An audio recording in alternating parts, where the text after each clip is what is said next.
ಒಂದು breaking news ಬರ್ತಾ ಇದೆ. ಲೋಕಸಭೆ ಚುನಾವಣೆಗೆ ಸೀಟು ಹಂಚಿಕೆ ವಿಚಾರಕ್ಕೆ ಸಂಬಂಧಪಟ್ಟ ಹಾಗೆ ಜೆಡಿಎಸ್ನ ಒತ್ತಡಕ್ಕೆ ಕಾಂಗ್ರೆಸ್ ಮಣಿತ. ಜೆಡಿಎಸ್ಗೆ 7ರಿಂದ 8 ಕ್ಷೇತ್ರಗಳನ್ನು ಬಿಟ್ಟುಕೊಡೋದಕ್ಕೆ ಕಾಂಗ್ರೆಸ್ ಒಪ್ಪಿಗೆ ಕೊಟ್ಟಿದೆಯಾ? ಯಾಕಂದ್ರೆ ದೆಹಲಿ ಮಟ್ಟದ ಮಾತುಕತೆಯನ್ನು ದೇವೇಗೌಡರಿಗಾಗಲೇ ರಾಹುಲ್ ಗಾಂಧಿ ಜೊತೆ ಮಾತನಾಡಿ ಬಂದಿದ್ರು.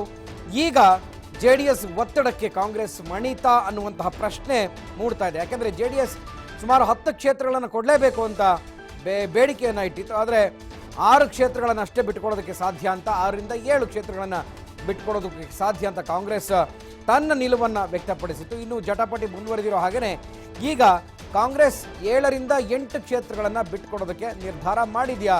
ಸೊ ಇದು ಸಾಕಷ್ಟು ಕುತೂಹಲವನ್ನು ಉಂಟು ಮಾಡ್ತಾ ಇದೆ. ಮಾರ್ಚ್ 9ನೇ ತಾರೀಕು ರಾಜ್ಯ ಕಾಂಗ್ರೆಸ್ನ ಉಸ್ತುವಾರಿ ಕೆ.ಸಿ. ವೇಣುಗೋಪಾಲ್ ಜೊತೆ ಕೈ ಮುಖಂಡರು ಮಾತುಕತೆಯನ್ನು ನಡೆಸಲಿದ್ದಾರೆ.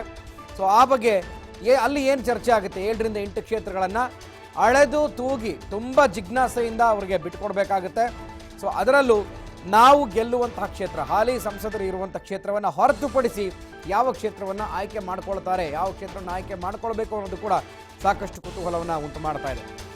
ಜೆಡಿಎಸ್ಗೆ ಬಿಟ್ಟುಕೊಡೋದಕ್ಕೆ ಮುಂದಾಗಿರುವ ಕ್ಷೇತ್ರಗಳು ಯಾವ್ದಾದ್ರು ಹಾಗಿದ್ರೆ 7ರಿಂದ 8 ಕ್ಷೇತ್ರ ಅಂತಂದರೆ ಜೆಡಿಎಸ್ ತೆಕ್ಕೆಗೆ ಬರುವಂತಹ ಆ ಕ್ಷೇತ್ರಗಳು ಯಾವುದು? ಸೊ ಇದು ಸಾಕಷ್ಟು ಕುತೂಹಲ ಇದೆ. ನೋಡೋಣ ಯಾವ್ದು ಇದೆ ಅನ್ನುವಂಥದ್ದು.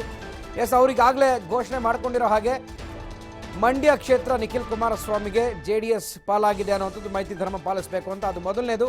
ಸೊ ಹಾಸನ, ಮಂಡ್ಯ, ಬೆಂಗಳೂರು ಉತ್ತರ, ಶಿವಮೊಗ್ಗ, ಮೈಸೂರು, ತುಮಕೂರು, ವಿಜಯಪುರ, ಉಡುಪಿ, ಚಿಕ್ಕಮಗಳೂರು. ಸೊ ಇದು ಮೈಸೂರು, ಈ ಎಲ್ಲ ಕ್ಷೇತ್ರಗಳು ಸೇರಿದಾಗೆ ಜೆಡಿಎಸ್ ಪಾಲಾಗುವಂಥ ಸಾಧ್ಯತೆ ಇದೆ. ಮೈಸೂರು ಮತ್ತು ತುಮಕೂರು ಕ್ಷೇತ್ರಗಳ ಪೈಕಿ ಒಂದನ್ನು ಉಳಿಸ್ಕೊಳ್ಳೋದಕ್ಕೆ ಪ್ರಯತ್ನವನ್ನು ನಡೆಸಲಾಗ್ತಾ ಇದೆ. ಯಾಕೆಂದರೆ ತುಮಕೂರಿನಲ್ಲಿ ಹಾಲಿ ಸಂಸದರು ಕಾಂಗ್ರೆಸ್ನ ಮುದ್ದಹನುಮೇಗೌಡ ಇದ್ದಾರೆ. ಮೈಸೂರಿನಲ್ಲಿ ಈಗಾಗಲೇ ಸಿದ್ದರಾಮಯ್ಯ ಬೇಡಿಕೆ ಇಟ್ಟಿರೋ ಹಾಗೆ ವಿಜಯಶಂಕರ್ ಅವರಿಗೆ ಸೀಟನ್ನು ಕೊಡಿಸ್ಬೇಕು, ಕಾಂಗ್ರೆಸ್ನಿಂದ ಅವರನ್ನು ಹುರಿಯಾಳವಾಗಿ ಮಾಡಬೇಕು ಅನ್ನುವಂಥದ್ದು ಅನೇಕ ವರ್ಷಗಳಿಂದ ಕೊಟ್ಟಿದೆ. ಹಾಗಾಗಿ ಅವರನ್ನು ಬಿಜೆಪಿಯಿಂದ ಕಾಂಗ್ರೆಸ್ಗೆ ಕರ್ಕೊಂಡು ಬಂದಿದ್ದಾರೆ. ಈ ಜಟಾಪಟಿಯಲ್ಲಿ ಮೈಸೂರು ಮತ್ತು ತುಮಕೂರು ಕ್ಷೇತ್ರಗಳ ಪೈಕಿ ಒಂದನ್ನು ಕಾಂಗ್ರೆಸ್ ಮಡಿಲಿಗೆ ತೆಗೆದುಕೊಳ್ಳುವಂಥ ಸಾಧ್ಯತೆ ಇದೆ. ಅದನ್ನು ಬಿಟ್ಟರೆ ಮೈಸೂರು ಅಥವಾ ತುಮಕೂರು ಅದನ್ನು ಜೆಡಿಎಸ್ಗೆ ಬಿಟ್ಟುಕೊಡುವಂಥ ಸಾಧ್ಯತೆ ಇದೆ ಅಂತ ಹೇಳಲಾಗ್ತಾ ಇದೆ.